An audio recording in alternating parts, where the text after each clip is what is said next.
Assalamualaikum warahmatullahi wabarakatuh. Innal hamdalillahi nahmaduhu wa nasta'inuhu wa nastaghfiruh wa na'udzu billahi min shururi anfusina wa min sayyiati a'malina. May yahdihillahu fala mudilla lahu wa may yudlilhu fala hadiya lahu.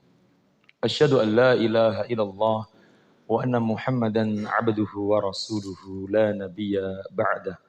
Thumma salatu wassalamu ala nabiyyina Muhammad wa ala alihi wa sahbihi ajma'in amma ba'd. Jamaah bapak kalian ibu yang dirahmati Allah subhanahu wa ta'ala. Tema yang kita angkat pada pagi hari ini adalah teladan dari para sahabat dalam berbagi.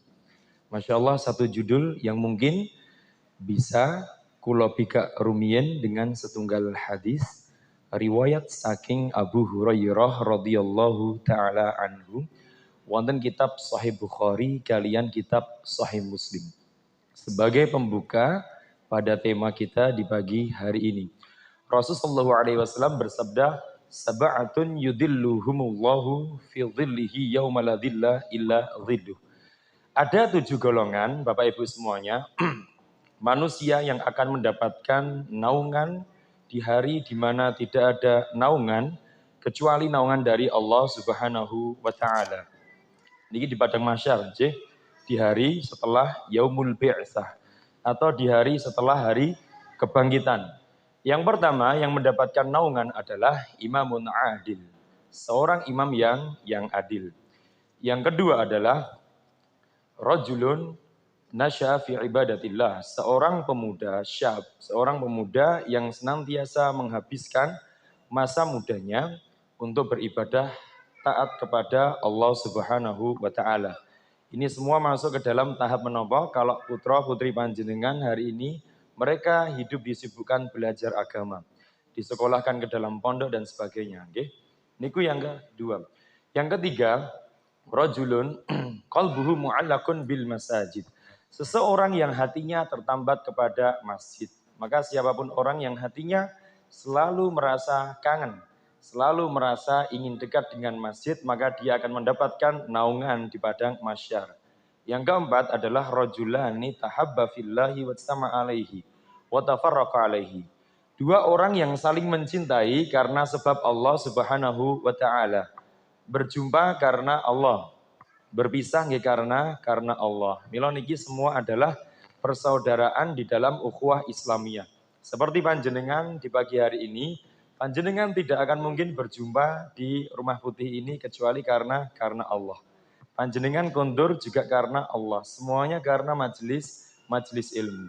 Yang nomor gangsal, wasyabun da'amra'atun datu jamalin wa mansibin faqala inni akhsyallah. Seorang lelaki yang dipanggil oleh seorang perempuan yang memiliki paras yang sangat cantik sekali, memiliki keturunan yang sangat terhormat dan memiliki daripada nasab yang sangat dimuliakan. Diajak untuk berzina, faqala inni akhafullah. Tidak mau. Saya takut kepada Allah. Niki laki-laki yang kelima nggih, jarang-jarang niki sewu siji nggih. Maka niki kalau ada laki-laki diajak berzina seorang perempuan cantik, jutawan, kaya raya, dan dia dari nasab yang mulia, maka jarang sekali kita temui nggih. Bahkan yang ada akan semakin jauh lagi. Baik, niku yang kelima. Yang keenam adalah rajulun tasaddaqa bi yaminihi fa akhfa shimalahu. Seseorang yang bersedekah atau berinfak dengan tangan kanannya dan dia menyembunyikan tangan kirinya. Ini maksudnya bukan berarti jenengan sedekah niku tanpa diperlihatkan tangan kiri, tidak. Ini maksudnya adalah sedekah diam-diam yang tidak dilihat oleh siapapun manusia. Okay. Yang terakhir yang ketujuh adalah rajulun dzakarallaha khalian fafadat ainahu. Seseorang yang mengingat Allah dalam keadaan sendirian dan dia menangis. Baik, yang mau saya ambil poin titik beratnya adalah yang keenam. Seorang yang bersedekah secara diam-diam. Ini merupakan salah satu bentuk bagaimana suri tauladan para sahabat dahulu kala dalam bersedekah dan berinfak. Maka bersedekah niku seyogianya kita dengan cara yang diam-diam. Maka saya teringat ibu bapak semuanya, Ada satu hadis dahulu kala diriwayatkan oleh Abu Dar. Masya Allah, niki lebih saya runcingkan lagi, lebih saya kupas lagi, lebih saya khususkan lagi tentang sahabat. Dahulu kala Abu Dar radhiyallahu taala anhu pernah bertanya kepada Rasulullah sallallahu alaihi wasallam di dalam kitab Sahih Bukhari, kali kitab Sahih Muslim. Bertanya kepada Rasulullah, "Ya Rasulullah, ayyul a'mali fil islami khair?" Amalan di dalam Islam niku yang paling terbaik apa ya Rasulullah? Faqala al-imanu billahi wa jihadun fi sabilillah. Panjenengan beriman kepada Allah dan panjenengan berperang fi sabilillah. Maka niki keimanan yang paling terbaik dan ini amal di dalam Islam yang paling terbaik. Artinya menapa? Islam niku tidak akan pernah lepas dari syariatnya. Dari siapapun kelompok yang akan meninggikan daripada syariat dan petuah daripada Nabi Shallallahu Alaihi Wasallam yang disebut dengan amal yang terbaik. Summa madya Rasulullah wa ayu riqabi afdal. Lantas Abu Dar bertanya, wahai Rasulullah, lantas budak seperti apa yang paling terbaik untuk dibebaskan? Ini pertanyaan dari Abu Dar. Faqala anfasuha inda aliyah. Budak yang paling enak untuk dilihat oleh yang memilikinya. Maka niki dalil nggih, budak niku seperti barang. Nggih, makanya Rasulullah SAW bersabda, anfasuha inda ahliha. Budak yang enak untuk dipandang. Wa aglaha samanan, dan budak yang harganya semakin mahal. Maka budak niku seperti barang, Ibu Bapak semuanya. Panjenengan pirsa HP kalau jenengan sampun tumbas, boleh jenengan buang, boleh jenengan dipatahkan, boleh jenengan banting, silakan, dipakai silakan. Maka budak niku seperti halnya barang yang diperjualbelikan, gitu. Dan budak niku tidak punya aurat. Makanya setiap tuan niku kalau seandainya dia menjamai budaknya, boleh boten? Boleh sekali. Maka nanti anaknya ketika lahir dari rahim seorang budak, anaknya akan menjadi seorang yang bebas. Bukan lagi budak, tapi merdeka. Makanya kalau Islam niku syariat dibatasi. Laki-laki kalau menikah maksimal 4 orang. Gitu. Tapi kalau laki-laki pengen punya budak 100, 200, 1000, 1 juta silakan. Nah, jenengan kerso. Nggih, karena budak niku seperti barang. Dan kata Rasulullah Shallallahu alaihi wasallam, budak yang terbaik adalah anfasuha inda ahliha. Budak yang paling enak dipandang. Makanya budak niku semakin enak dipandang, semakin cantik, nggih, badannya semakin bangkok, gede dhuwur, seksi, nggih. Maka niku semakin mahal. Bener. Itu budak di zaman dahulu. Dan perbudakan itu memang sekarang tidak ada, karena peperangan tidak ada. Tetapi syariat budak akan senantiasa ada sampai hari kiamat. Jika ada peperangan. Karena budak niku ada karena sebab menapa? Kaum muslimin yang menginvasi sebuah wilayah dan mampu menaklukkan sebuah wilayah, dia mendapati perempuan-perempuan yang tidak mau masuk Islam, maka dia akan ditawan menjadi seorang budak. Istri Nabi yang dulu adalah budak siapa Bu? Tapi dibebaskan sama Nabi. Sofiyah. Sofiyah adalah istri yang dahulu kala seorang budak tawanan perang yang mau dinikahi oleh Dihyah Al-Kalbi. Ini seorang sahabat guanteng bianget. Tapi dilaporkan sama sahabat yang lain, ya Rasulullah, mosok Dihyah Al-Kalbi mau menikahi Sofiyah. Fa inna Sofiyah astahika illa anta. Sofiyah itu tidak pantas dinikahi kecuali jenengan ya Rasulullah. Arini atini ilaiha. Ya wis, Sofiyah suruh ke sini. Saya ingin lihat.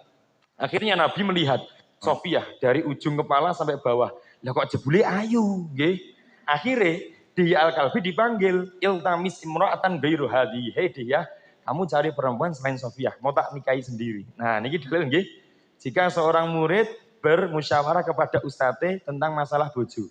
Ustadz kok mirsani jebule luwih ayu, dipek dhewe angsal. Nggih. Ning ya kebangetan men ngoten nggih.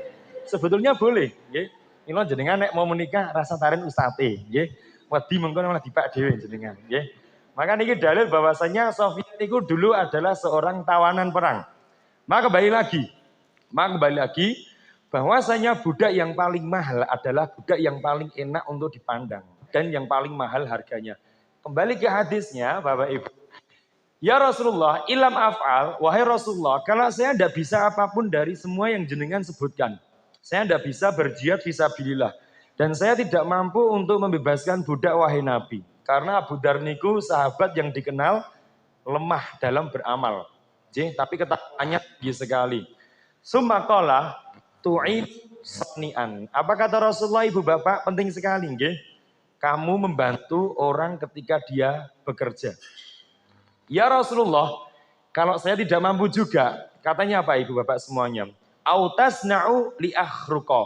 Atau kamu membantu kepada orang-orang yang sudah tidak lagi bekerja. Jenengan pirsa mboten? Dari lafaz autasna'u li akhruqa. Engkau membantu orang-orang ketika dia sudah tidak bekerja lagi. Jenengan pirsa? Jumhur ulama mengambil dari penggalan hadis niki tentang penekanan sebuah amal yang terpuji. Menapa Bapak Ibu semuanya? Seorang anak memberikan ihsan atau memberikan tanggungan hidup kepada orang tuanya. Maka orang tua hari ini yang sudah tidak produktif lagi, tidak mampu menghasilkan daripada keuangan finansial ataupun harta. Maka anak yang harus berdiri untuk menutupi dan untuk menyantuni dari segala kehidupan orang tua. Maka ibu bapak semuanya, memang seorang anak niku ya kalau saya katakan harus wajib memberikan dari sedikit rezekinya kepada orang tua. Milo anak niku nek memberikan duit karo bapak ibu ben sasi, menurut saya kudu.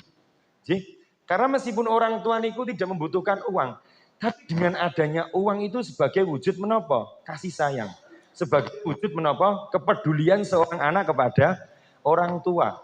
Maka karena itulah Rasulullah Shallallahu Alaihi Wasallam pernah bersabda di dalam hadisnya Abu Hurairah di Bukhari Muslim, rogima anfu, summa rogima anfu, summa rogima anfu. Sungguh celaka sebanyak 3 kali, celaka dan celaka serta celaka. Manhum ya Rasulullah, siapa mereka ya Rasulullah? Man adroka abawaihi indal kibari ahaduhuma au kilaihima falam yadkhulil jannah.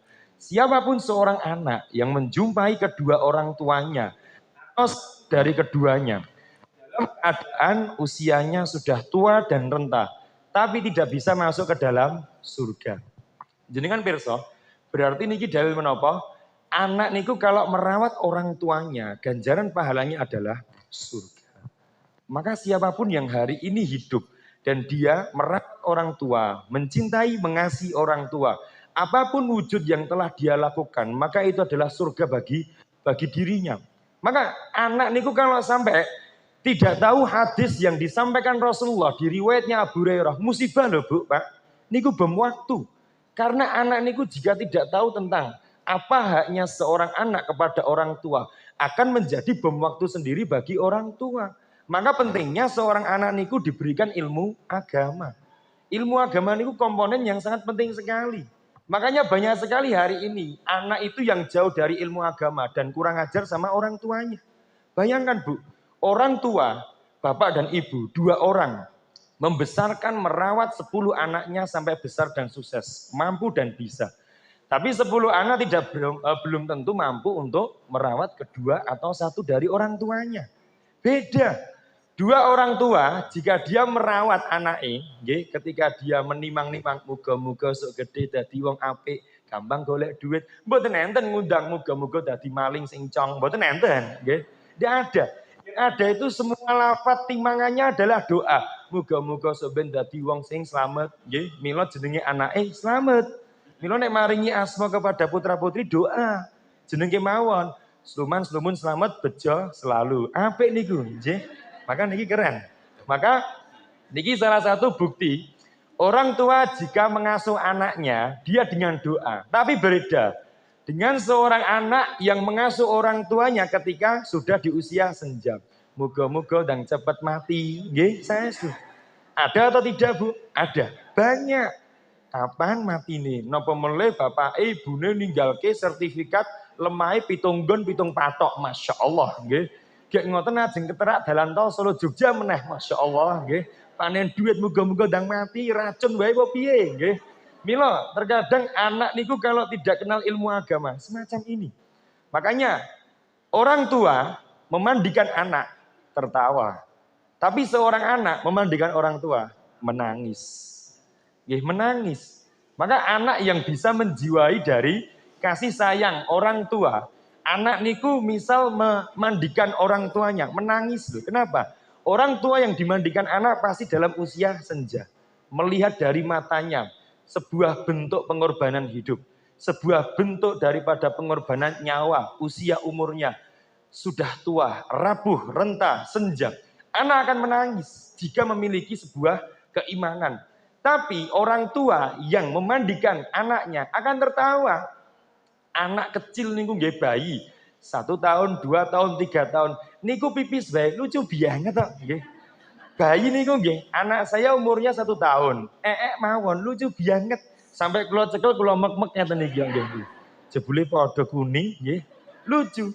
Makanya anak kecil niku tidak lucu. Semuanya kelucuan. Maka beda. Anak memandikan orang tua menangis, orang tua memandikan anak akan tertawa. Berbeda hukum. Maka itulah kenapa Rasulullah Shallallahu Alaihi Wasallam memberikan satu sabda, "Autas nauli akhruqa." Kau menghidupi orang-orang yang sudah tidak mampu bekerja lagi. Maka ibu-ibu, bapak-bapak, hari ini jika seorang anak memberikan pemberian itu tolong diterima. Itu sebagai wujud bahwasanya kita menghargai dari apa yang ingin diberikan sebagai wujud tanda terima kasih hidupnya kepada orang tuanya. Itu kebaikan. Lantas Abu Dar bertanya, ya Rasulullah, ilam af'al. Lah kalau saya tidak bisa juga ya Rasulullah. Karena Rasulullah SAW itu ditanya Abu Dar dengan serbuan pertanyaan karena memang Abu Dar niku dikenal tidak mampu untuk melakukan banyak amal-amal yang besar. Maka dijawab oleh Rasulullah, tidak bisa berjihad, tidak bisa membebaskan budak, tidak mampu untuk menanggung dari orang-orang yang sudah tidak mampu bekerja. Dijawab sama Rasulullah, ya sudah kalau tidak mampu. Takufu anisyarifi nafsika. Kamu menghentikan dari keburukan dirimu. Fahuwa sodakotun laka. Maka itu adalah sodakoh dirimu. Ibu bapak jenengan pirsa, dari hadis ini kita bisa memahami bahwasanya seseorang yang menghentikan keburukan dari dirinya sendiri, maka adalah sebuah sodakoh bagi dirinya. Maka ini dalil bahwasanya kebaikan ibadah kita dalam urusan bersodakoh tidak hanya masalah harta. Ibu bapak, penting sekali penggalan perkataan ini saya ulangi lagi. Untuk jenengan mendapatkan pahala kebaikan tidak harus bersedekah. Sekalipun sedekah itu adalah satu dari 1000 pintu menuju ke dalam surga. Tetapi jenengan pirsa mboten? Contoh ini fakta realita yang kita melakukan di dalam amal tersebut. Tapi kita tidak merasakan, ternyata fadilahnya itu besar banget, besar sekali. Jenengan pirsa, ada satu hadis di riwayatnya Anas bin Malik di kitab Sahih Bukhari, kali kitab Sahih Muslim. Rasulullah Shallallahu Alaihi Wasallam niku bersabda, Masya Allah, niki kabar gembira kagem panjenengan, bapak-bapak dan ibu-ibu semuanya bisa berbahagia dengan hadisnya Rasulullah. Keren sekali perkataannya, kabar gembira sebagai salah satu wasilah anak tangga menuju ke dalam surga selain amal-amal termasuk sedekah. Mas, memang apa? Rasulullah Shallallahu Alaihi Wasallam pernah bersabda, Man ala jariyataini hatta tablugo.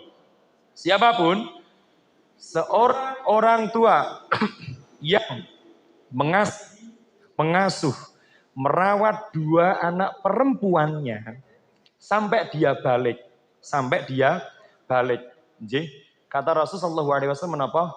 Fakana lahu sitron minan nar. Maka Allah wajibkan bagi dirinya, bagi orang tuanya untuk diberikan tirai dari api neraka. Masya Allah.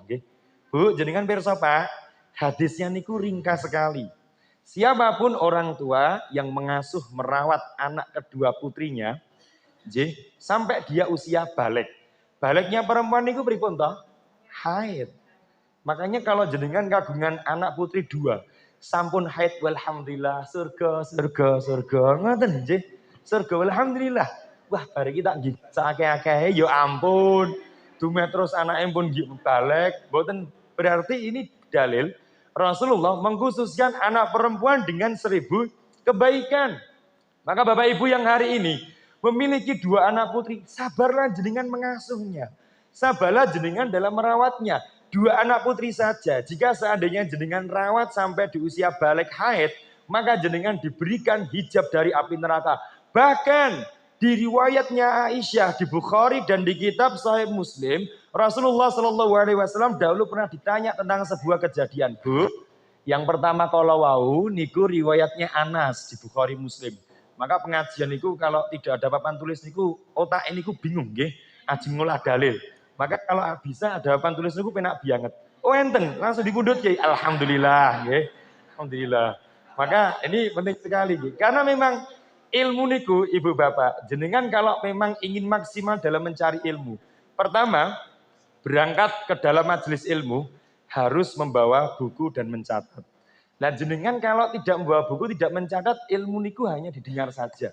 Pulang tak jamin, lali. Wong sing nyatet mawani lali yo, nggih. Kecuali jenengan Imam Syafi'i atau Imam Bukhari. Bermajelis 40 tahun lamanya tidak pernah membawa buku. Kenapa? Sekali dengar langsung hafal. Kita sekali dengar langsung bingung, nggih. Bedanya di situ, langsung hilang. Tapi sama-sama sekali dengar, nggih. Baik. Yang kedua, riwayatnya dari Aisyah radhiyallahu taala anha di kitab Sahih Bukhari kali kitab Sahih Muslim. Yang pertama Anas, yang kedua Aisyah, nggih, di Bukhari dan kitab Sahih Muslim. Rasulullah Shallallahu alaihi wasallam bersabda, nggih, dahulu kala kisah ketika Aisyah radhiyallahu taala anha, Masya Allah, nggih, papan tulisnya mini sekali, nggih. Padahal rumahnya besar sekali, nggih. Kula kinten niku papan tulisnya sebesar niki, nggih. Ternyata kok ya mini, ngoten sing berdiri bapak-bapaknya dua lagi, Masya Allah. Nggih. Tayyib. Nah, maka dereng enten nggih, dereng enten spidole, coba kita nggih, oh enten. Tayyib. Ibu bapak, niki saya ulangi nggih. Kalau saya tahu ada papan tulis kita gunakan dari dulu, tapi tidak apa-apa. Tayyib. Hadisnya Anas ibni Malik di Bukhari kalau kitab Sahih Muslim. Ibu-ibu yang di belakang bisa melihat? Mboten saged. Oh nggih, berarti kurang gede, nggih. Di riwayatnya Anas ibni Malik, nggih. Di kitab Sahih Bukhari kali kitab Sahih Muslim. Sekelasnya A5 lho, pengajiannya sauprit ngeten niki, nggih. Nek niki bukan papan tulis. Niki adalah tempat untuk memanah niki, nggih. Niki mboten papan tulis. Baik. Hadisnya Anas bin Malik, nggih. Saged dipirsani nggih? Saged, nggih. Baik. Nek mengke boten cekap berarti pertemuan di pekan depan kudu sing gede. Nek ra gede pengajiannya mesti prai, insyaallah, nggih. Baik. Nah, di riwayatnya Anas bin Malik di Bukhari Muslim, Rasulullah mengatakan, siapapun yang merawat dua anak perempuan, nggih, lafaz yang disampaikan sampai dia balik, sampun nggih, maka dia memiliki tirai dari api neraka. Sudah, sekarang saya ganti riwayat yang kedua. Riwayatnya Aisyah, pun telak sih Bu panggene Pak. Waduh, pripun iki nggih. Riwayatnya Aisyah di Bukhari kali kitab Sahih Muslim. Mboten napa-napa nggih. Sing dhuwur dibrusak. Mboten napa-napa nggih. Baik. Nah, Rasulullah dahulu kala pernah ditanyai dengan sebuah kejadian. Ceritanya riwayatnya Aisyah nggih, Bukhari Muslim. Ja'at nimra'atun ilayya. Datang seorang perempuan menjumpai Aisyah radhiyallahu taala anha. Fasa'alatni min syai'a. Dan dia meminta-minta kepadaku wa ma'huma ibnatan. Dan dia sedang menggendong dua anak putrinya. Oke, sedang menggendong dua anak putrinya. Falam ajid syai'an illa tamrotan wahidatan. Saya tidak memiliki apapun, tidak mempunyai apapun kecuali menapa Bapak Ibu semuanya. Oh nggih, alhamdulillah. Mungil. Nggih. Memang kaidah hidup niku nek sing mungil niku mesti asik nggih. Seperti niki tayyib nggih. Mungkin mboten cekap mriki. Mungkin mboten cekap mriki mboten apa-apa. Santai mawon, nggih. Tapi saya yakin mungkin pekan depan kita bikin yang besar. Baik. Nah, lantas saya ketika diminta-minta oleh seorang perempuan yang membawa dua anak putri, saya tidak mempunyai apa-apa yang bisa saya berikan kecuali ila tamratan wahidatan. Kecuali saya hanya memiliki satu butir kurma, Masya Allah, fa'ataituha. Dan saya berikan. Bu, jenengan pirsa Bapak semuanya, seorang Aisyah saja diminta-minta. Beliau tidak punya apapun yang bisa diberikan. Kecuali menapa? Satu butir kurma. Niku satu butir loh Bu. Bukan satu karton kurma. Satu butir. Berarti niki bukti menapa? Rasulullah dan Aisyah niku hidup sederhana sekali. Masya Allah. Okay. Diminta hanya punya satu butir kurma. Diberikan. Milo, contohlah sodakohnya Aisyah. Uswahnya para sahabiyah. Diminta yang dimiliki kurma. Diberikan kurma. Nabi niku jika beliau diminta tidak pernah menolak mengatakan tidak, pasti diberikan. Oke, seperti yang saya sampaikan di pertemuan yang lalu. Milo jenengan hari ini memiliki lebih dari kurma, jika ada yang meminta berikan. Misal ada orang minta manusia silver, nyuwun nggih. Nyuwun apa? Mobil jenengan paringono. Nggih paringono. Gini itu nggih. Mila niku dalil bahwasanya salah satu hal yang perlu kita tahu. Meminta-minta di hadisnya Ibnu Umar di Bukhari Muslim itu dilaknat kecuali idza ijtahad wa yashhadu ma'ahu salasu dawi hijah. Jika seseorang sudah tidak punya harta dan tidak punya daripada simpanan yang untuk bisa dipakai untuk menyambung hidup, maka dia boleh untuk meminta-minta. Selain itu boten angsal meminta-minta. Makanya hari ini jenengan melihat seorang pemuda dengan kesehatannya, kebugarannya masih mengamen. Niku boten angsal. Dilaknat sama Rasulullah Shallallahu Alaihi Wasallam. Maka itu salah satu perbuatan yang mungkar. Baik.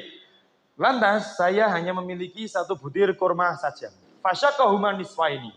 Lantas kurma itu ketika diberikan kepada ibu yang membawa dua anak putri tadi, dibelah menjadi dua bagian. Dibelah menjadi dua bagian. Lantas fa'ata likulli wahidatin minhuma.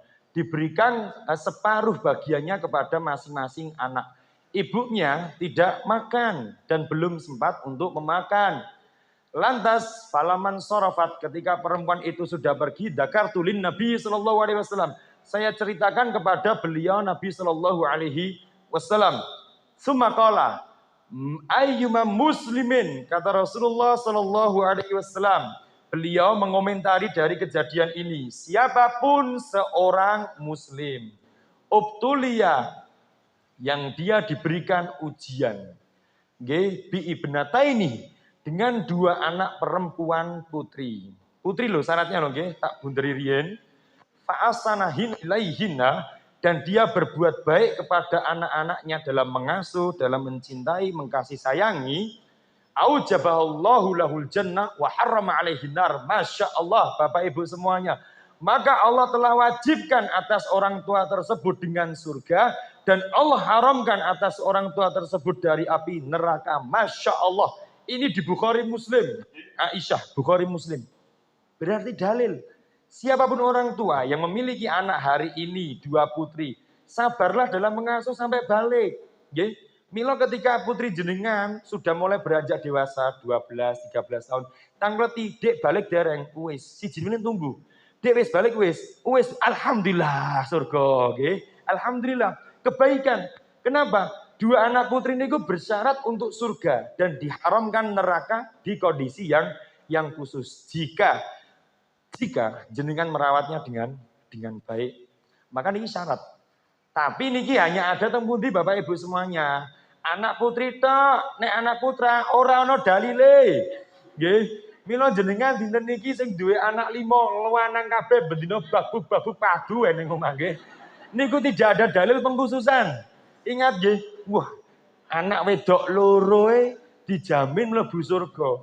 Anakku 5 lanang kabeh jagoan neon. Wah, iki Firdaus A'la iki mesti iki. Mboten enten. Nggih, makanya jenengan yang hari ini sedang berjuang memiliki anak perempuan, contoh duwe anak 5 lanang kabeh, nggih. Jenengan sabar, nggih. Program lagi, muga-muga anak ke-6 lanang meneh. Bapak-bapak sabar, nggih. Iseni meneh, nggih. Anak ke-7 lanang meneh. Masya Allah. Tapi ra apa-apa, anak lanang niku disabdakan oleh Rasulullah Sallallahu Alaihi Wasallam di hadisnya Abu Hurairah di Bukhari Muslim. Bu, Pak jenengan pirsa, lan takum musa'ah hatta taksuran nisa'i wa yakilur rijal. Tidak akan mungkin terjadinya kiamat